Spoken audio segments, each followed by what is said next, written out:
Најбрзо растечката стопанска гранка, туризмот е пред колапс. Странците на големо ги откажуваат склучените пакет аранжмани.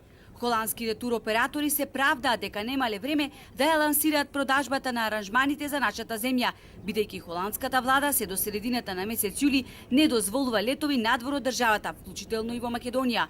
Ова според туристичките работници е бледо оправдување, бидејќи холанѓаните на ривиерата требаше да пристигнат во втората половина на месец јули. И не се во прашање само холандските туристи. Пољаците само што почнаа да доаѓаат во Македонија, матичната земја воведе 10-дневен карантин за сите кога ќе се вратат дома од одмор. Прашање на време е кога и полските туроператори ќе ги откажат закупените резервации, велат туристичките работници.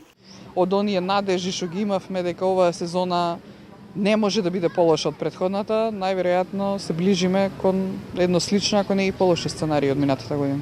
За жал операциите годинава ќе бидат комплетно сторнирани. Минатата година, ако ништо друго, имавме државна помош за плати, а годинава такво нешто нема. Лани се доделија 100.000 ваучери, годинава 1250, појаснува Дудановска. Сега вели, дел од загубите делно ги покриваат свадбите.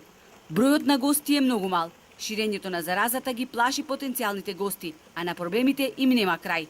Самите туроператори кои имале договори со авионски компании на закуп и така натаму да летаат на одредени дестинации, минатата година ги имаат откажано, но оваа година тие договори не се обновуваат тек така лесно, затоа што и тие самите не знаат колкав број на гости ќе треба да патуваат, се ставаат и тие во ризик, за да ги намалат нивните ризици, само ги откажуваат дестинациите кои не им се толку важни во моментов, тоест каде што не добиваат поголеми приходи.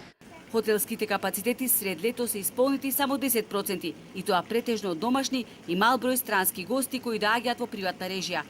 Причина за ваквиот одзив туристичките работници ја гледат и во слабата промоција на Македонија.